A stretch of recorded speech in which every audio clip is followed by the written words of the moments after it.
2.25 billion. That's the number of cups of coffee consumed worldwide every day. It's the second most traded commodity in the world, surpassed only by crude oil. So, it's clear we humans love our coffee. Maybe just as much, if not more, than we love water and wine. But how and where was coffee discovered? How did the consumption of coffee spread worldwide? And just how did we end up falling in love with this black drink? Let's talk about the story of coffee.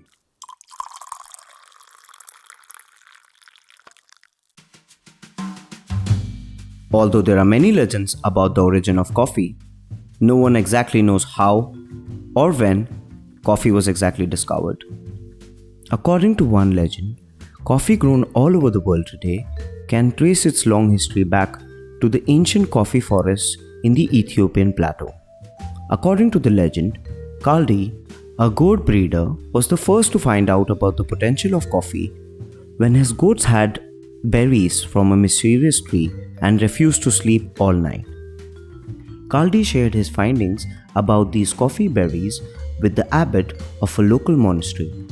The abbot then had a warm brew of these berries and reported that upon consumption they made him more vigilant and helped him stay up through the night while he prayed. The abbot shared these findings of the coffee berries with the other monks in the monastery and began the spread of knowledge of these coffee berries. As word about these coffee beans spread to the east and coffee reached the Arabian Peninsula, the journey to bring these coffee beans to all parts of the world had begun.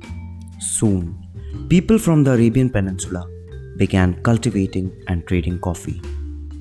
In the 15th century, coffee was grown in the Yemen region of Arabia. And since the 16th century, coffee was widely popular in Persia, Egypt, Syria, and Turkey. People loved coffee and began consuming coffee not only at home but in what are the first recorded coffee shops in history, called Kahve Kena, which began to appear all over the Middle Eastern cities in the 15th and 16th century. The popularity of these coffee shops was second to none, and people began visiting them not just to consume coffee but for various social gatherings. They soon became a place where people socialized, engaged in conversations, communicated news, rumors, and information, played board games, listened to music, and watched artists perform. They quickly became important information exchange centers, so much so that people started calling them schools of the wise. And guess who doesn't like the free flow of ideas and information? The person in power. Because it leads to revolution. And historically speaking, revolutions haven't gone well for rulers. If you don't believe me, ask Louis XVI. So in 1511 AD, the governor of Mecca, a man called Khair Bey, shut down the coffee houses and banned coffee. But the popularity of coffee was unstoppable, and it was back on the market soon. Mecca was a huge trade center in the Arabian Peninsula during those days, and thousands of people from all over the world visited Mecca every year, either for the purpose of trade or for the purpose of pilgrimage, as Mecca is also the birthplace of Prophet Muhammad and thereby an important city for Muslims. And they all took back the knowledge of what they thought was this black, hot Arabian wine to their countries. European travelers to the Middle East brought back stories of this warm black drink, and in the 17th century, coffee was introduced to Europe. It was an instant hit. However, some people expressed doubts or fears about it, calling it the bitter invention of Satan. Coffee was condemned by the local clergy when it first appeared in Venice in 1615 AD. The controversy was so great that Pope Clement VIII had to intervene. He decided to taste this beverage for himself before coming to a decision. He found it so pleasing that he just had to give his holy approval. And thus, coffee shops became social and information exchange centers in major cities of England, Austria, France, Germany, and the Netherlands, just like they had in the Middle East. In England, coffee shops were endearingly referred to as penny universities, as one could, for the price of a penny, buy a cup of coffee and engage in a stimulating conversation. Coffee soon began to replace the popular breakfast beverages of the time, beer and wine. It soon became clear that people who drank coffee instead of alcohol during the wee hours of the day began to be more vigilant and energetic, and their quality of work improved significantly. This was the precursor to the modern day run to the coffee shop before office. By the middle of the 17th century, there were more than 300 coffee shops in London, many of which attracted like-minded customers including merchants, shippers, agents, and artists.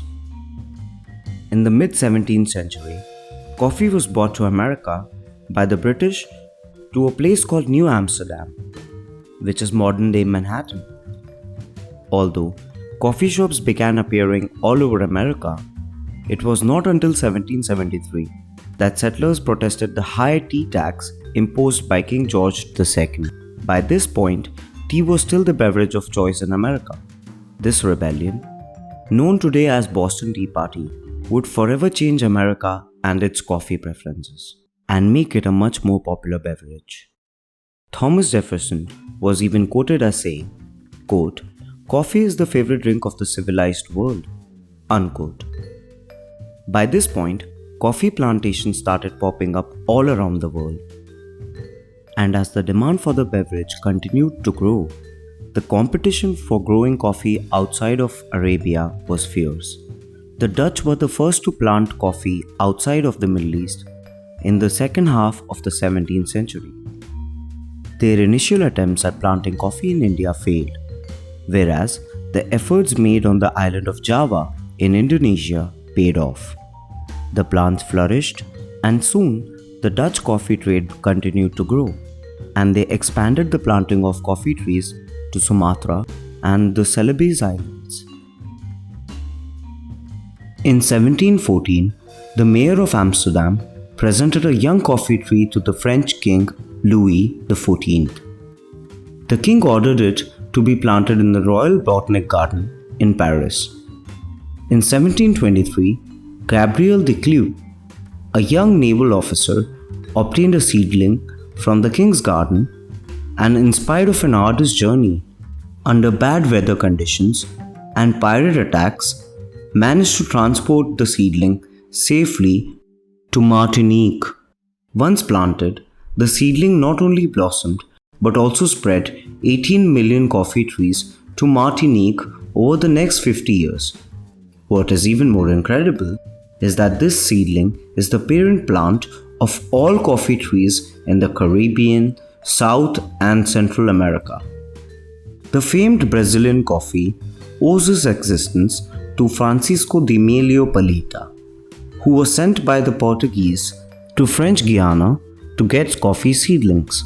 The French were not willing to share, but the French governor's wife, captivated by his good looks, gave him a large bouquet of flowers before he left. Buried inside were enough coffee seeds to begin what is today a billion-dollar industry. Missionaries, travelers, merchants, and settlers continued to bring coffee beans to new countries, and coffee trees were planted all over the world. By the end of the 18th century, coffee had become one of the most profitable export crops in the world.